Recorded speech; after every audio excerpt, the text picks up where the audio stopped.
Well, good morning and welcome to our Women in Leadership webinar. We are very excited today for today's topic. My name is Stephanie Howard. I am Director of the Mercer Innovation Center as well as Lecturer of Marketing in the Stetson-Hatcher School of Business on the Macon campus. We are extremely excited about today's webinar because we have been in quarantine for quite some time and in isolation for some time. And I'm sure that as you have transitioned the type of work you've been doing, you may have been thinking about what is a business idea that I can start, or maybe you've been thinking, gosh, this would have been a really good time to have another form of income. So we have the amazing Dr. Briana Stenard here today, and she's going to talk about this specific topic.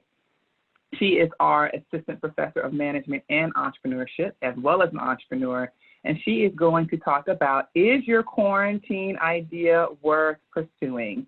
During the presentation, you can type your questions in the Q&A section at the bottom of your screen, and we will answer all the questions at the end of the presentation. But as questions come to mind, just go ahead and type them in the Q&A, and we'll get to them at the end. And I'm going to turn it over to Dr. Stenard. Oh, thank you, Stephanie, for that kind introduction. I am so excited to be here talking about this. This is what I am passionate about. I am passionate about getting people interested in entrepreneurship and giving them the strategies and the tools to do it successfully. This is what I research on. This is what I teach on. I teach classes here in innovation management, strategy, entrepreneurship. This is also what I consult on. My husband and I have our own innovation consulting company, innovationexercises.com, where we actually share activities for people and businesses to use for the innovation process. So what we are going to be talking about today is, I think, is such an interesting topic and so timely, right? Companies are thinking about how they can serve their customers better. People are also, either because they're out of work or have been home, and thinking about, can I actually do this? And that is what we're going to talk through today. What I want to do is I want to give you a process. So even if you don't go out and start something tomorrow, you have a process that you can think of as far as idea generation, and is this something I could actually do? So what we're going to start off talking about is recognizing different sources of opportunities. So where can you find ideas? I want to really help you get your entrepreneurial alertness. I want you, when you're out in the environment, you're thinking, oh, that could be a business opportunity. I don't want to spend too much time on this though, because I really want to get to feasibility. So is this something you could do? Ideas are a dime a dozen. Can you do this? Is this something that would actually be possible, or does it have some fatal flaw from the beginning that you need to figure out? I really want you to understand your customer, and I want you to understand their problems. You don't want to be a solution just looking for a problem. Customers don't care about your solution. Customers care about how you can solve their problems. I'm also going to introduce some tools that you can use. We have the business model canvas. We have the value proposition canvas, different tools you can use in this process. And we'll end with some of the major mistakes people make in this process and how you can reduce those. So let's start off talking about the easiest place to get ideas is from the environment, changes in the environment. And boy, do we have a lot of changes happening in our environment right now. Regulatory changes. As soon as restaurants were told to shut down in-person business, right, we saw tons of companies all of a sudden delivering that had never delivered before. They had adjusted the rules. Masks. As soon as buildings started requiring masks in their buildings, we saw individual crafters from all over the country and the world, including my mom, started making masks. And then large companies started doing it, and now labs are figuring out how to make them even better. Technology changed.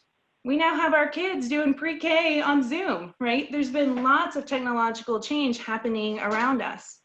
The phone, right? So when the iPhone came out, it was the biggest disruptive technology. It took out so many different industries, but it also allowed all these apps to come through for people to use and create businesses from. Video on demand. Netflix used that to take out Blockbuster, and now that has allowed us to stream shows during this pandemic. Demographic changes. In the US, we've seen a huge rise in the Hispanic population. So Netflix has responded with offering more Spanish-speaking programming, which is really smart for adapting to their customers. Social changes. 10 years ago, if you had food allergies, you couldn't find gluten-free stuff anywhere but Whole Foods. Now there are whole gluten-free bakeries. And shortages. Wow, we had a lot of shortages during this time. But we also saw a huge rise in innovation. We saw people creating platforms to get food from these farmers to people who needed it. When we ran out of hand sanitizer, we saw breweries creating hand sanitizer. So people have really taken advantage of some of the changes in the market. Other important sources of opportunity are your own personal.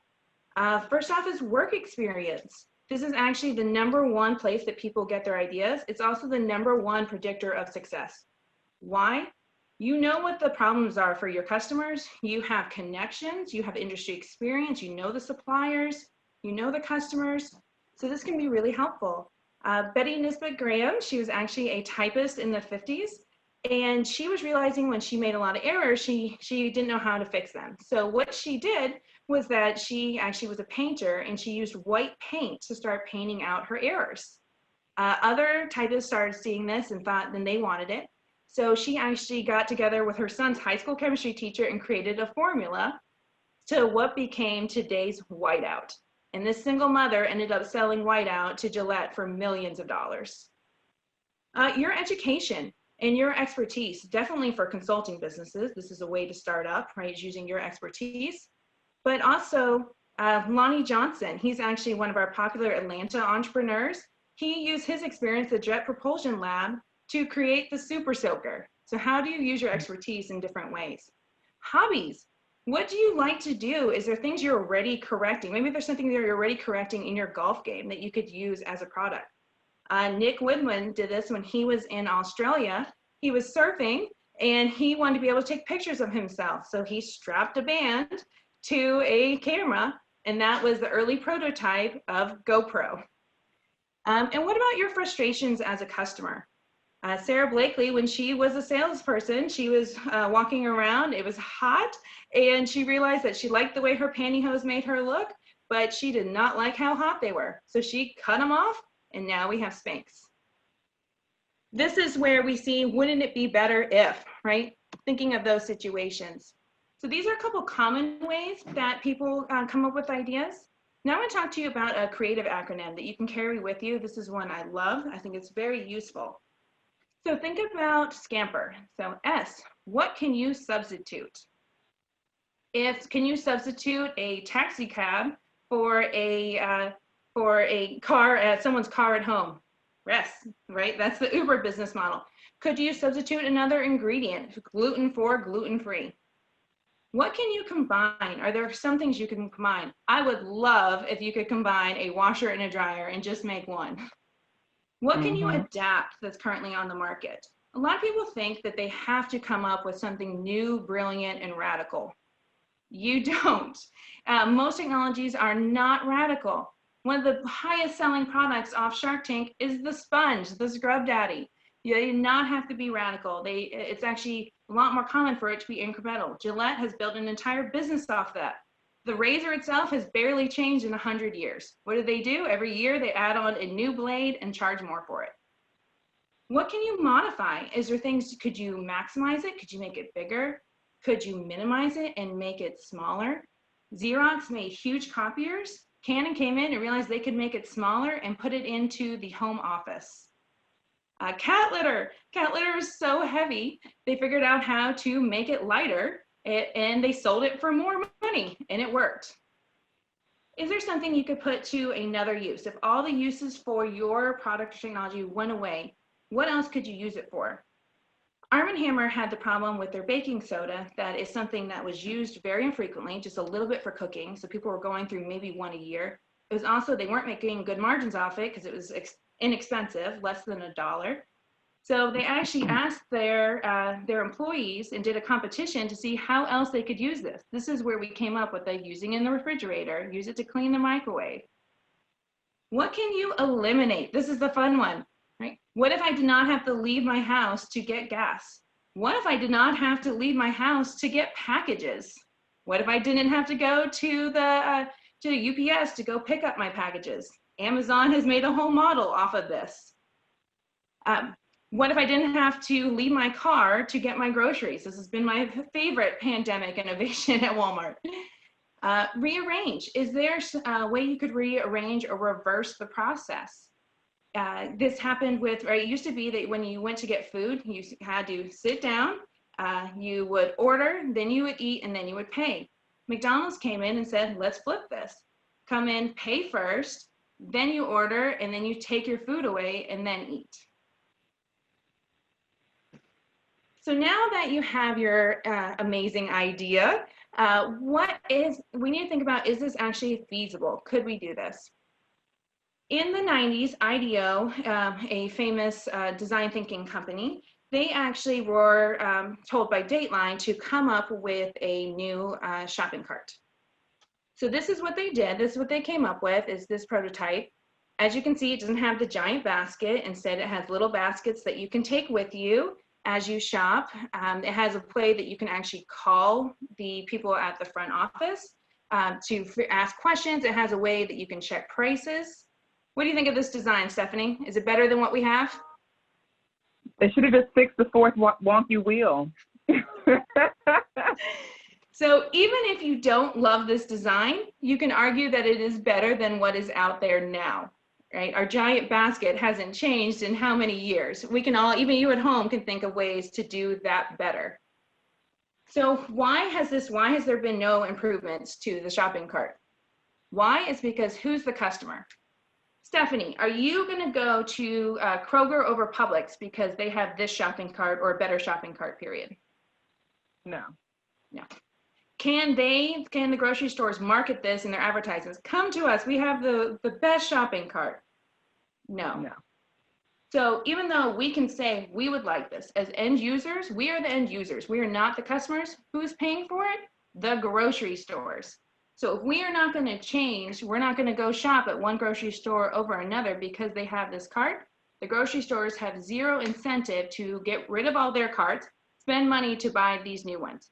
So even though we could agree that there could be an improvement here, it's not necessarily going to sell because there would have to be the incentive to do so. So you really have to think, who is that customer and are they going to switch? Getting people to switch is very hard. Jeff Bezos with Amazon did an amazing job with this. When he was starting out trying to get people into online shopping, there's a reason he started out with the book. He wanted to get us comfortable buying things online. If he had started with a TV, we might have been scared that a TV would come in broken, or if it was jewelry, we'd get a fake. A book is a book is a book. There's not many quality issues. If you like the book, you like the book. So and it was cheap, it was small, so he got us comfortable buying books online, and that allowed now we buy everything online. And he was able to overcome switching costs. I want you to think through impact and feasibility. So our goal is to get both. So Stephanie, let's say that I told you that I had an idea that was going to end world hunger. What would you say? No, you're not. Exactly. Exactly. It would be wonderful if I could. I wish I could, but I can't. It is not feasible for me to do that by myself. On the other hand, if I told you that I was going to create Stenard soaps, could I do it? Absolutely. Yes. I could get online this weekend. I could create my website. I could start selling soaps online. Would it be a high impact? Probably not. Is Stenard soaps going to make a big dent in the market when there's so many other competitors selling soaps? No. So what we want is something, it's really easy to come up with something that can do one or the other. What we want is that top right corner. We want something that can really make big impact and feasible. It's hard to do, but if we can get closer to that, that's where the really big ideas lie. So does this idea, is it actually feasible? So let's start off with, does it work? So you have this big problem that you've thought of. Can you do it? I had students one time that came up with an idea of what if we removed water from the dishwashing process? That would be great if we could do this. That would be amazing, especially for other countries that don't have as good a water supply. That would be wonderful. Could my students, who were business students, who had no science experience, do this? No, unfortunately not. I wish they could. So even if you can come up with a good solution, is it going to impact a large enough market?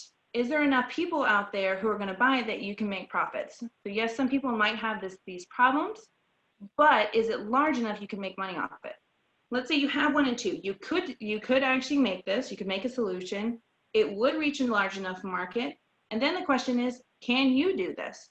Do you have the resources? Do you have the human capital of yourself, right? Do you have the skills? Do you have the resources? Do you have the money? Is this something that's going to take a lot of money? And do you have the time? Stephanie and I have students all the time that pitch ideas, this really cool app ideas. And then we'll ask, do you have a coder on the team, or are you a coder? And they're not. So they would need extra resources and other team members to actually be able to do it and make it economically feasible. So I want you, when you're getting started, I want you to think through some of these different questions. So one, are you passionate about this? Is this problem keeping you up at night? Are you so excited about this idea that you can't stop thinking about it? If yes, maybe it's worth pursuing. If it's not, you might want to rethink. Are you really going to want to spend the next couple years or more on something, spending all your time and energy on something that you're not that interested in, just because it can make a few bucks? So are you passionate? What is the problem? Is this a really big problem? So Henry Ford famously said that when he was asking people, if he had asked people what they wanted, they would have said a faster horse. Yep. So was that really the problem, that needed a faster horse? No, if you dive deeper, they needed a faster mode of transportation. That could have been a horse, that could have been a bike, that could have been a car.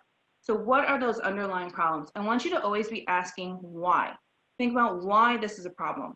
If I told you I was going to do a photo sharing app for children's for baby photos, why? You'd say, well, why is this a problem? Why is there a problem? There's a lot of baby pictures. Okay, why is that a problem? Because it takes a lot of time to organize them. Why is that a problem? New parents don't have time.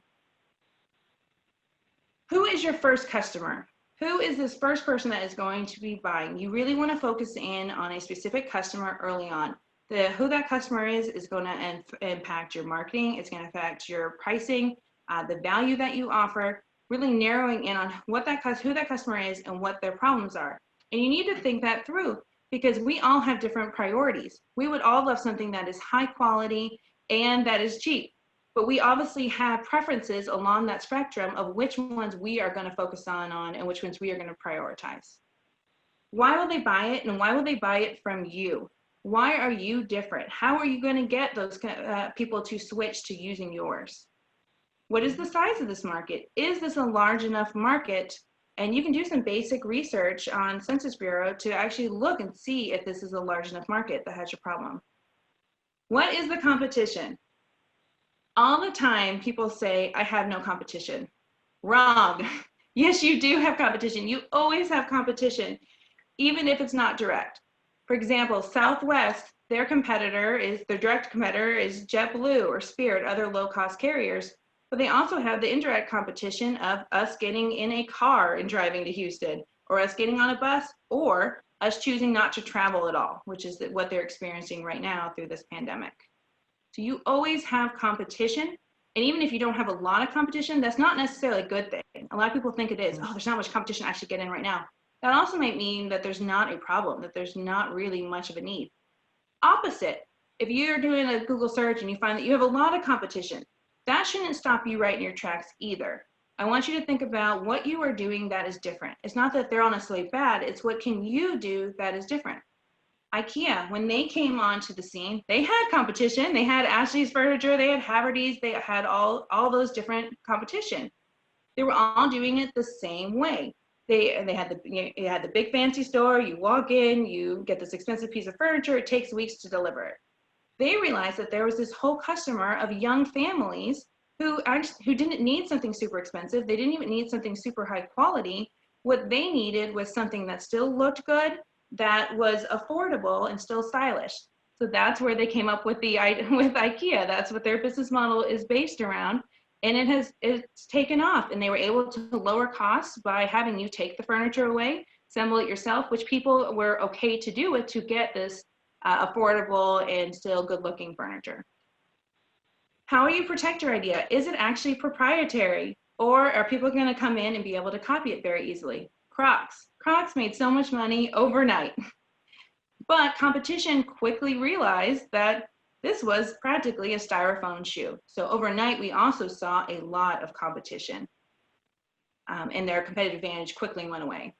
We've talked about, can you do this? And what resources do you need? Could you start up could you get your business started with just a website and get started soon? Or are you planning to build out a full gym where you will need equipment, you will need to hire people, you'll need to get permits? What resources do you need? And all in all, we're trying to get at, can this generate profit in a timely manner? Timely is up to you. How much time do you have to devote to this? How long would you have to do this? So a perfect example of why screening is so important is Segway. So Segway, when it came out, they thought this was going to change the future of commuting in big cities, that this was going to get rid of big cars. They thought that they would sell 40 to 50,000 units in the first year and then 40,000 every year after that.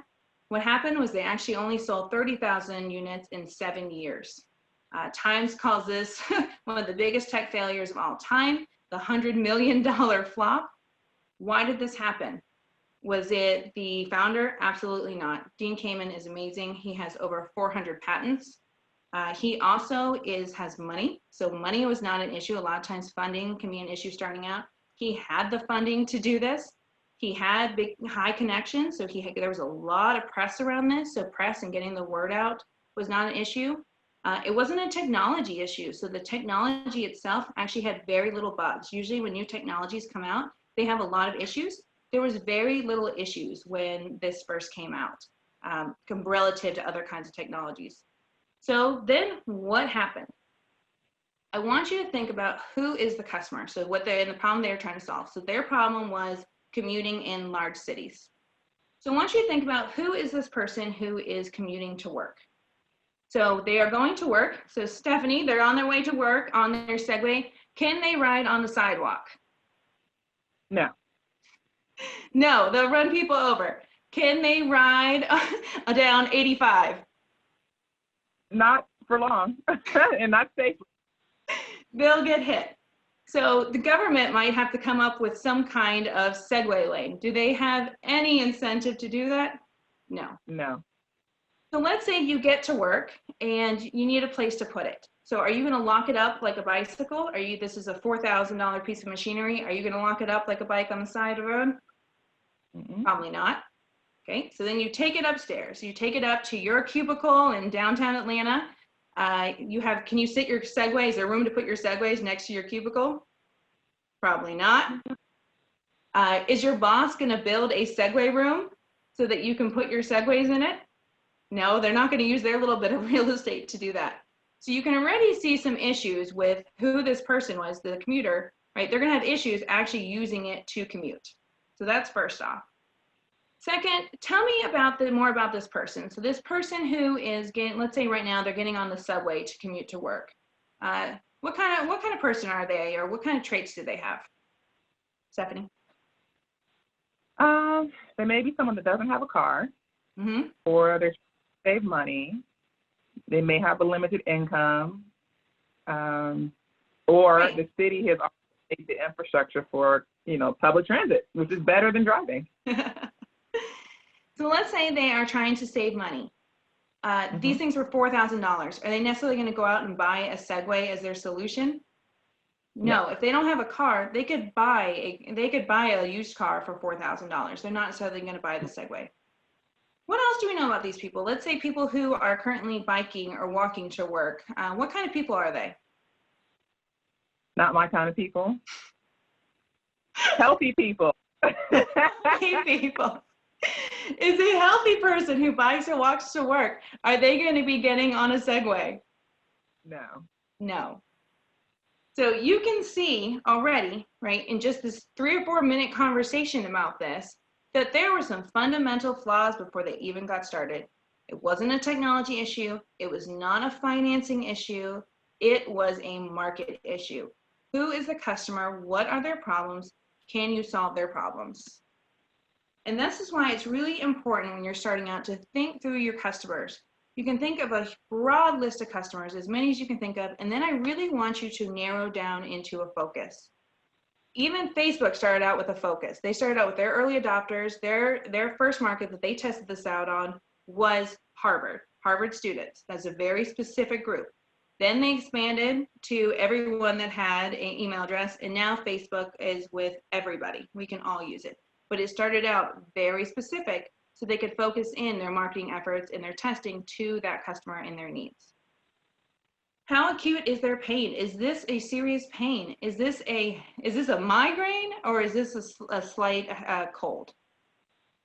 Who are the users versus the customers? Do we want the grocery store attendants like us, or do we want the actual grocery stores? This is often a problem for when the person who is using it is not the buyer. So, for example, when you're buying pet products or baby products. My daughter, if you came out with some brand new sugary snack that was filled with marshmallows and sprinkles, my 4-year-old would love it. She would want it. But do you have to convince my 4-year-old? No, you have to convince me, the mom or the parent, that this is something that I want to spend my money on, that it is healthy and worth it for my child. And something I always tell my students to do is sketch out your ideal customer. Actually give them a name. Think about their day-to-day life and how your product or service is actually going to fit into their day-to-day routine. Steve Blank, famously, as part of the Lean Startup movement, famously says that you need to get out of the building. You need to go talk to your customers. You need to find out what are actually their problems. You need to listen to them. You don't need to come out. It's not a pitch. You're not coming out telling them, hey, this is my product. What you're really trying to figure out is their problems. As from the Henry Ford example, customers are famously bad at coming up with solutions, but what they are good about is telling you what their problems are. And if you want you to listen for patterns, the more people that tell you this, maybe that really is the big problem in this market. And so maybe your solution matches that, maybe it doesn't. And maybe you need to rethink, you need to pivot and think through what can actually help this customer. So get their stories, find out if this really is a pain, ask them open-ended questions and listen to them. What you're trying to do in this process is you are looking for fit. So you're looking for a problem solution fit. Do I have a problem that's actually worth solving? Is this a large problem? Is this something that people are actually willing to pay for? Is this something I can actually create or solve? Second stage of a startup is the product market fit. Have I built something that people actually want? Do they want this? And then the third stage is growth. How do I accelerate growth? Where investment would come in, if it was going to come in, would come in between stages 2 and 3. They want you to prove that there is actually a market there and that you have something that they want. So customers buy from you when they trust you can solve their problems. Investors bet on you when they trust you can build a scalable business model. So let's talk through the first one. Customers buy from you when you can solve their problems. This value proposition canvas, this is a tool that you can use. It's part of the Lean Startup movement. It's just thinking through what your value proposition is. And the idea is that you would map things out. So you can even, if you have an idea at home, you can be thinking through this. So what are the jobs that your customer is having to do? So then what are the pains that they have during this? And what are the gains? What would make them happy? So then you think about your solution. So does my solution match? Am I relieving some pains? Am I creating some gains? You don't have to match everything, but you need to match some. You need to have some matches. Otherwise, you need to rethink through that left side, rethink through that solution. You don't want to be a solution just looking for a problem. You want to actually solve problems that they have. A lot of times people, when they're doing this, they do it wrong because they think about everything they talk to the customers about, they think about it with their solution in mind. No, figure out what the problems are. Do not be a Segway. So with this, right, think about your painkillers. Think about, can you fix a bad solution? Can you end your customers' problems? Can you reduce their pain? Or can you create gains for them? Can you make them happier? Do you have improvements on the current solution? Can you give them more time? Can you make their life easier? And what you want to think about is, are you being a vitamin or are you being an aspirin? So People care a lot more about the pains, tend to get customers excited a lot better, right? When someone has a migraine, they are getting their hands on Advil. They need it now. They want you to solve their problem. They have something, this migraine that won't go away. They need an aspirin, right? It would be great to have a vitamin. You can market a vitamin as making people feel better, feel healthier. Is it gonna instantly take away a pain like a headache? No. So it's good to think about both. It's really good to think about how you can kill people's pains. And this is what investors are looking for, is killing that pain. What is that pain?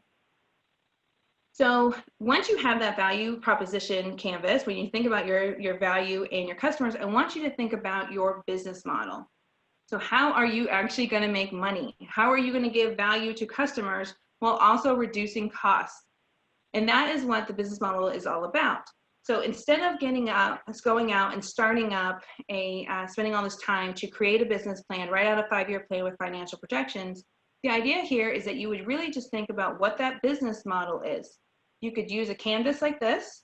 If you want examples, you can Google business model canvas with pretty much any industry and you will see examples of this. It's very popular because the idea is that you could even use sticky notes in these different places. And as you go out and talk to customers, you could be changing things. So you think the value your customers are going to get is maybe you think they want reliability, but really they want quality. So you go out and you test some of these different assumptions. The goal here is that all the different pieces of the puzzle fit together of your model. So what we're looking at is the right side of this model. You can see is what offering are you giving to the customers and how are you going to get it to your customers? The left side is how are we actually going to do this? So once you have your value and your customers, right? What are your channels? How are you actually going to get things to your customers? Are you going to do it through a website? Are you going to do it through a storefront? How are you going to do your marketing? Are you going to do social media? Are you going to do print advertising? What are your customer relationships? Are you going to be actively involved with your customers and do face-to-face interactions? Are you going to do an automated process? Your revenues, how are you actually going to make money? Stephanie and I get pitched all the time, students with apps and websites, and they're actually great ideas, but how are they actually going to make money? There's so many different models you can think of with this, and you have to figure out which one's best for you. For example, if you were going to get a beer, right? If you're going to sell beer, you could sell it at a college bar. Let's say you were going to sell it for $1. Could you make good margins? Absolutely. Or sorry, absolutely not. Could you make high volume? Yes, you would have a high volume of sales, but you would not be making good margins. Opposite. Let's say you were at a fancy hotel bar, you were selling beers for $15. Would you be making good margins? Absolutely. Would you be making good volume? No, not necessarily. So you can see that both of these models can work. They do work all the time. We see that they work.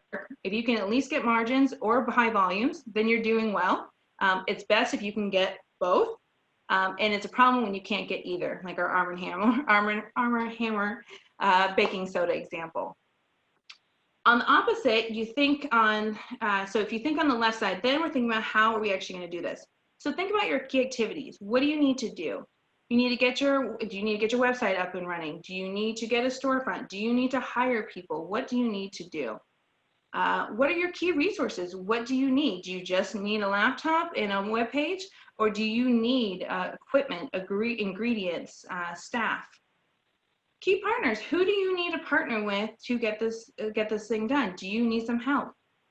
Cost structure, what cost do you actually have to do this? So you said that you have a website, you need to pay for that website. You say that you are going to do social media marketing, you need to pay for that. So what are those costs you need starting up?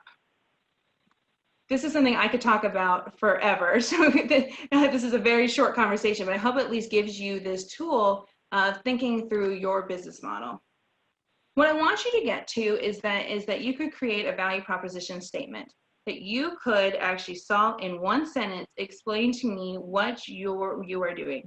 So for this customer experiencing this problem, our product or service is this, that provides this benefit to the customer. If you can say this in one sentence, you can figure out, you can tell me who your customer is, what their problem is, the solution you're giving, and the benefits that your customers are going to receive, you are on a good path. We're going for clear and concise. You need this for being able to talk to customers. You need this for being able to talk to investors. And just for yourself to understand clearly what you are doing. So people make a lot of mistakes when they're going through this process.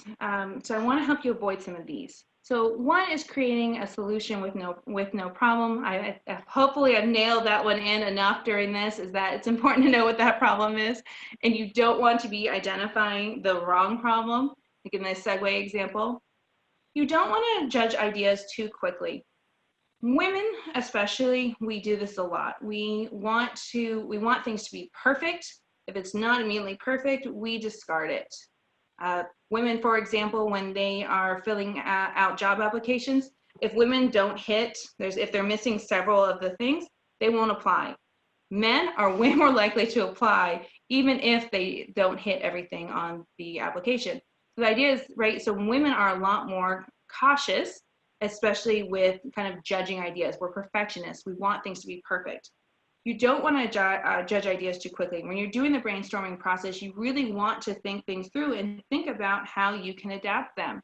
You don't want to give up a really good idea. You, as a consumer, you also don't want to be an investor who didn't take on a good idea because you judged it too quickly.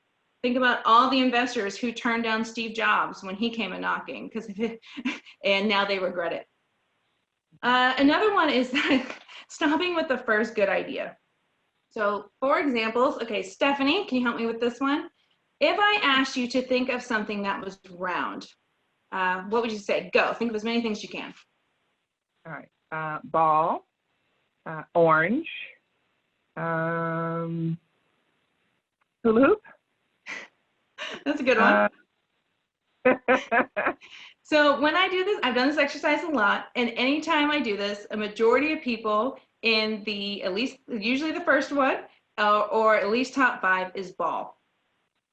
Is ball necessarily the best answer? No.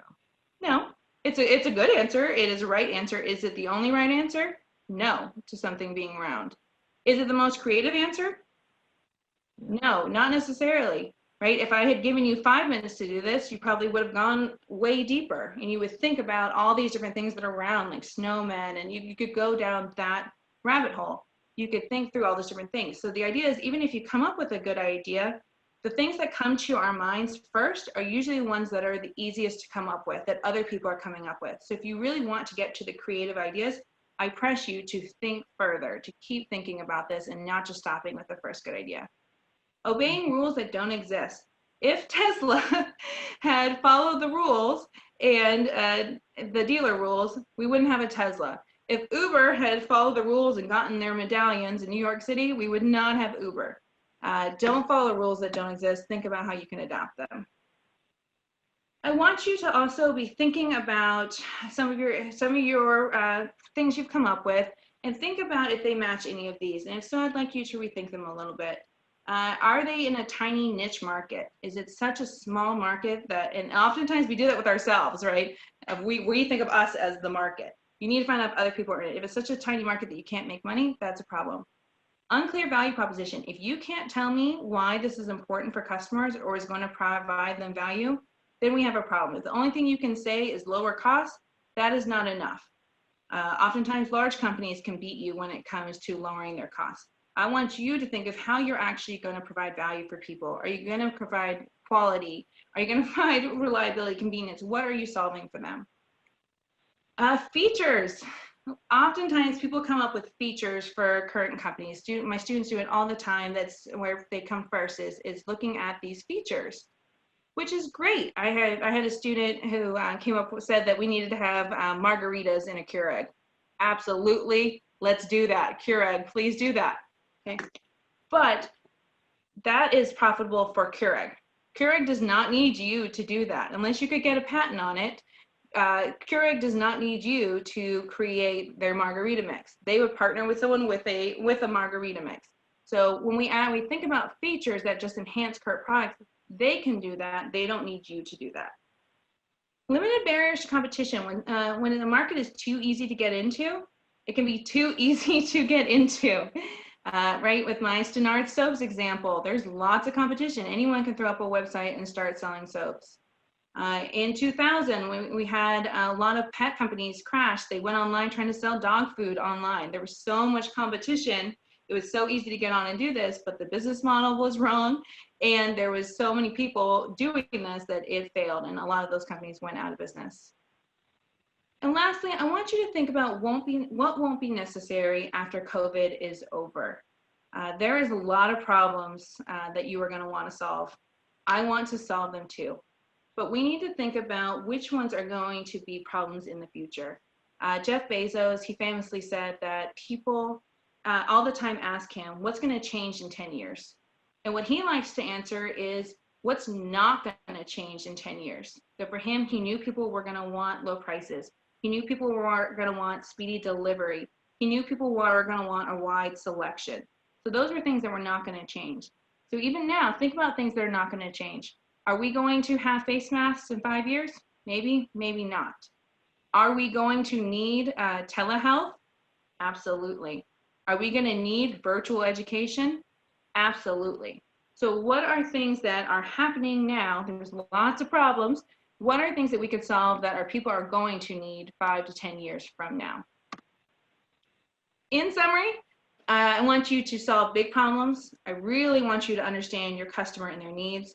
I want you to be different, but I want that difference to matter. Don't be different just to be different. Be passionate about your idea. If you're not excited, you're not enthusiastic about your idea, no one else will be. Your customers won't be, your employees won't be, your investors won't be. So be passionate and excited about this. And above all else, get started. You can do this. You can do it leanly. You don't, right? Let's say you wanted to start your gym and you can't do it because of COVID. Think about how you could do it lean. Maybe you can do personal training virtually. Maybe you can meet in the park and do social distance training. You wouldn't need the equipment. You wouldn't need all those resources. So you could get started that way. Let's say your dream is to start a restaurant. Start catering in your house and partner with local restaurants and sell them your desserts. You don't need the full restaurant. This way, getting started leanly allows you to test out your customer, allows you to test out your pricing, your offerings, what people like. Start small and then grow. I wanted to provide you some resources. So the #1 place, especially if you are in Atlanta, that I would suggest you go is to startupatlanta.com and check out the ecosystem guide. It's over a 30-page guide that actually gives all the different resources available to people in Atlanta. This includes minority and women entrepreneurs. It also includes incubators, financing opportunities, includes networking opportunities like WEI and the Women in Technology. There's different groups around that you can get hooked up with. Women plus Tech meetings at ATV are great. They do them once a month. They're doing them virtually. They also even have a Women in Tech book club once a month as well. Our Innovation Center, Stephanie is our director. We have lots of resources and programming coming out for you. ATDC provides education to the whole state on entrepreneurship. So there is endless amounts of resources out there for you that I would urge you to take advantage of. Thank you so much for listening to me. Please feel free to contact me at my email or my LinkedIn. I'd love to connect with you. You can also check out innovationexercises.com and you can download some free activities to start trying out some of the things we talked about today. So I guess now let's open up for questions. I'm excited to hear your thoughts. Yeah, so if you have questions, attendees, please just type them in the Q&A section because we're going to start answering questions now. All right, there's also someone that wants to buy 1,000 units of your soap. Thank you. So the first one is about a nonprofit. So it says, how I think about my nonprofit startup. In my model, the ones who are funding/paying for my services are not the end users and clients. Thank you. So impact. What you're going for when you're going for a nonprofit, you are trying to think about your impact. So you want impact, but you also need to make money, right? You're not just trying to give out services, right? For free. You're actually thinking about how you can do both and how you can actually make some money to put back into your business while also making impacts. You're trying to think about that triple bottom line. how are you going to actually get to your customers?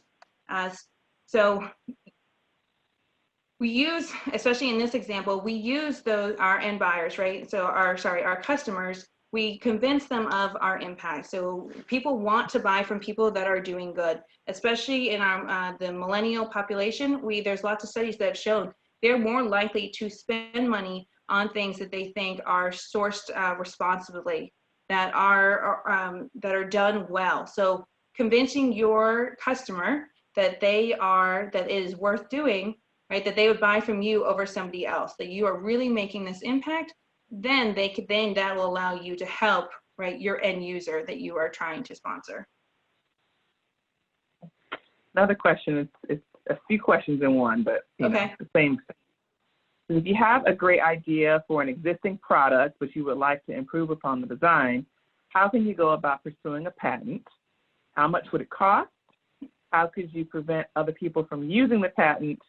And how specific would you have to be with a patent? Okay, that's a lot. But what I'm going to tell you is that get a provisional patent.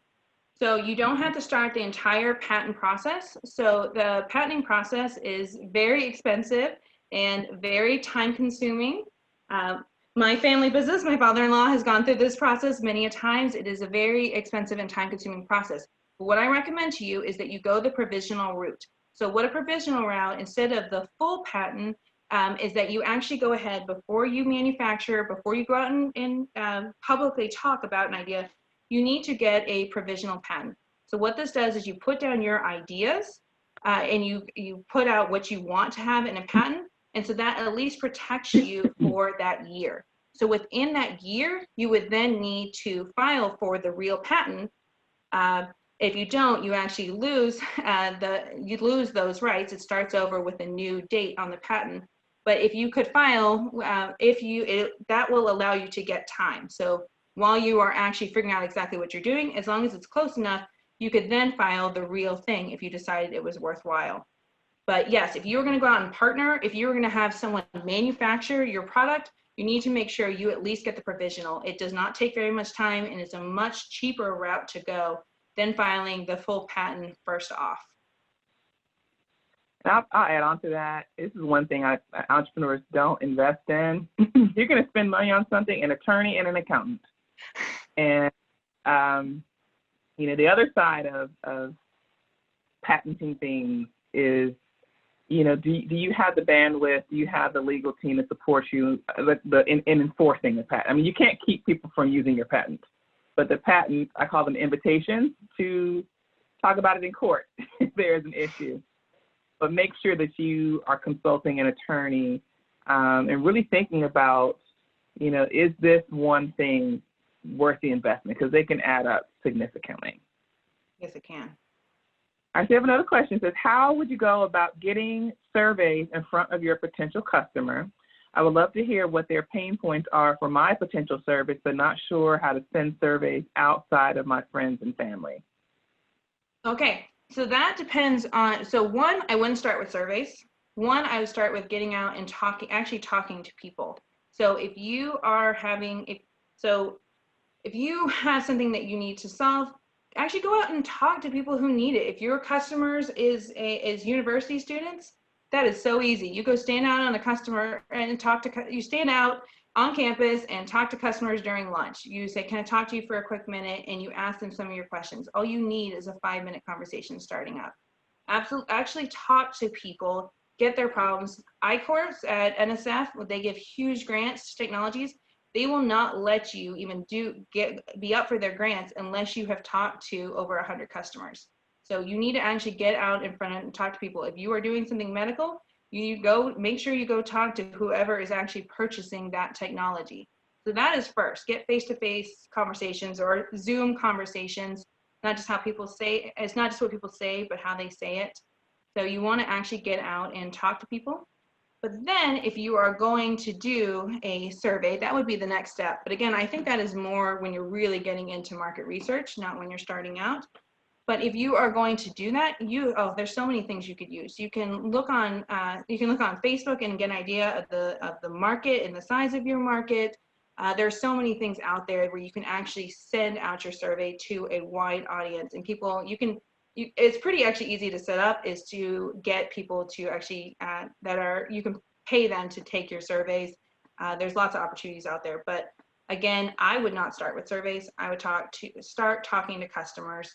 And I know it's uncomfortable, okay? But when you're at the grocery store, talk to people about these products, talk to strangers, get them excited, talk to them about what problems they are facing, and make sure you know who that target is. All right, another question. It says, I'm having a problem in putting together a value proposition for a lifestyle t-shirt brand. It's geared toward nail lovers. I'm a nail tech that was impacted by COVID and wanted to add a product. I'm thinking about press-on nails as well. I've sold 6 items so far, but have been stalled. I feel if I had a better value statement, I will be able to set up sales funnels help. Now, I actually have been watching this. I follow a lot of Instagram businesses, and the nail techs have been very innovative during COVID. But you talked about that a lot. You know, what are the customers seeking? You know, what problem are you solving? I've seen nail techs completely pivot to press-on nails, and their businesses have increased significantly, even during COVID. So what are your thoughts, Dr. Stenard? Okay, can you repeat that one for me at the beginning? So was it the value proposition for the t-shirt company or for nails? Yeah. Well, both. I'm having a problem putting together a value proposition for a lifestyle t-shirt brand. It's geared toward nail lovers. I'm a nail tech that was impacted by COVID and wanted to add a product. I'm thinking about press-on nails as well. Okay. I've sold 6 items so far, but have stalled. I feel that if I have a value statement, I'd be able to set up a sales funnel. Okay, so what are you trying to sell? So what are you trying to sell cool? Are these like really neat, cool t-shirts? Are you trying to sell comfort? Are you trying to sell a low cost t-shirt? Are you trying to sell a premium t-shirt? Right? Who is that customer, and what are you trying to sell them? What are you trying to get across? Are you trying to get new innovative nails? Are you trying to get across the cool factor? What are you trying to get across to customers? And if you really are focusing on these nails, same thing. Nails have a lot of competition. There's a lot of competition out there. So you have to talk about how you are different from the rest. Is your press-on nails, are they gonna stay on longer? Are they gonna look better? Are they gonna be higher quality? Are they not gonna crack as much? Or are you selling it for cheaper? What is it about what you are selling that is different than the competition? Especially something like that where you have a lot, you have to be able to say, I am different because X. Not necessarily that they're all bad. This is what I offer. Your press-on nails keep falling off. Well, I can promise you that they're going to stay on longer, and that the nail polish is going to last this long, where my competitors can only make it last this long. Okay. So what, again, all goes back to, and I'm glad you're thinking about that, about what your value could be and how you could sell it better. And it's focusing in on that customer. Who are you going for? Are you going for the high-end customer? Are you going for the low-end customer? Who are you going for? Low convenience, premium. Anyways, I could go on forever. But what is really target in what that value is. Okay, we have another. So do you find that investors are only interested in the success of a product, or are they also interested in the diversity and inclusion aspect of my company? Or if my personal or my company philosophy is environmentally safe or socially conscious? So what are investors interested in? So typical investors are interested in money. They want money. But more and more we are seeing investors that actually are focusing on inclusion. They are focusing in on sustainability. There are social impact investors out there. So for you, it would be finding the right investor. So yes, most are going for money. Maybe that is not your investor. You need to find these social impact investment funds. They're growing all the time. We're seeing more and more of these come on the market. We're also seeing a lot more funding specifically for women and minorities, which is great to see. That has actually been one of the biggest issues for women and minorities getting into entrepreneurship, especially the high-tech entrepreneurship, is the funding aspect. On investment boards, the majority of people are majority of investors are still white men. So we don't see a lot of women on these boards. And that is actually one of the issues, is that especially women are more likely to pitch women products, not always, but more likely to, which is great, right? We want the Sarah Blakeleys selling us our Spanx. But it's hard for men to necessarily understand some of those things. So what you need to do is explain that size of the market. That is what they want to know, is what, because they can't necessarily understand that problem themselves, but they can understand, oh, that is a very large market. There is a lot of untapped potential. I'm doing this different than the competitors. This is why you should want me. But I would do a lot of researching on the different kinds of investors and make sure to go for, non-investment firms are created equally. There are some that really do a lot of mentoring and some that most actually really don't. The mentoring part is usually missing. So if that's the case, you might be more interested in an angel investors. These are people who are kind of individual millionaires who would be maybe more interested in your in the social part of your product and might be willing to get in earlier than a typical investor. Investors are usually going to get in very late. They are going to get in once you have proven that market and where they can get an exit within 3 years. So, they want to see an exit. They want to see you selling or going public. And if that's not necessarily what you want to do, you might want to rethink this. But regardless, getting investment is very, very tough. So if your goal is just to get investment, it's going to be a long road. I want people to remember that the number one source of investment is you. Right? The three, you got to do it yourself. Friends, family, and fools, right? Getting people to help you. So you need to figure out how to do this lean so that you can do a lot of this yourself. There's another reason that the work experience and why people actually, the average age of an entrepreneur is 50. It's because people oftentimes wait. They have to save up the money themselves so that they can do this. Because getting investment really is the unicorns. It is those absolutely high-tech, high-growth businesses that are the ones that get the investment. So while I urge you to, I'd love for you to go down that path, I do want you to know that that path is difficult. And if you are going to go down that path, make sure you look for companies that actually are interested in your social impact, because they are out there and they are growing. We have ones in Atlanta that are specifically focused on minority women. One more question, and then we'll have Jeff join us via audio. This last question says, is it important to know how to do everything in the business or to have a team and have specialization? For example, should I know marketing, finance, accounting, or could I have individuals on the team that specialize in those fields? Okay, so one, it's important to know how to do many different things. Entrepreneurs tend to be more jack of all trades that do a little bit of everything. People who go into wage work are more likely to specialize in one specific thing. So it is important to know how to do many different things so that you can hire people and you can assess if they are doing things right. But no, you do not have to have these all yourself. I absolutely encourage people to have a team. If you have a teammate, especially one with complementary skills, okay? You want somebody, if you're a salesperson, you don't need another salesperson. What you need is, right? If you are an engineer, you need a salesperson. You need complementary skills to do these different things. You don't have to have it all yourself. You need to find a teammate that can do these as well. Having a teammate is great, right? You have an increased network, you have increased innovation capacity. Absolutely, I would encourage you to get a teammate. Also, you can outsource. So for small businesses especially, you do not need to do everything in-house. It's actually quite a bit cheaper to hire out on contract when you need it. Freelancing has become so popular that you can get on Fiverr, you can get on Upwork, and you can find people. If you are not an expert in social media marketing, you can find people that can do that. You can find people who can do design very cheaply, and you can contract that out. So I do not recommend doing a lot of hiring at the beginning. If you're gonna hire contractors that can do and outsource these things.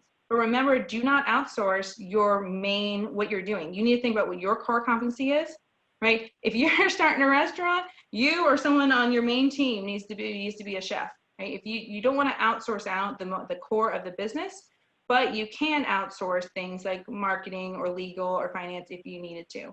But I would try to make sure you at least have someone, especially if you're doing tech, engineering, and the marketing on that team.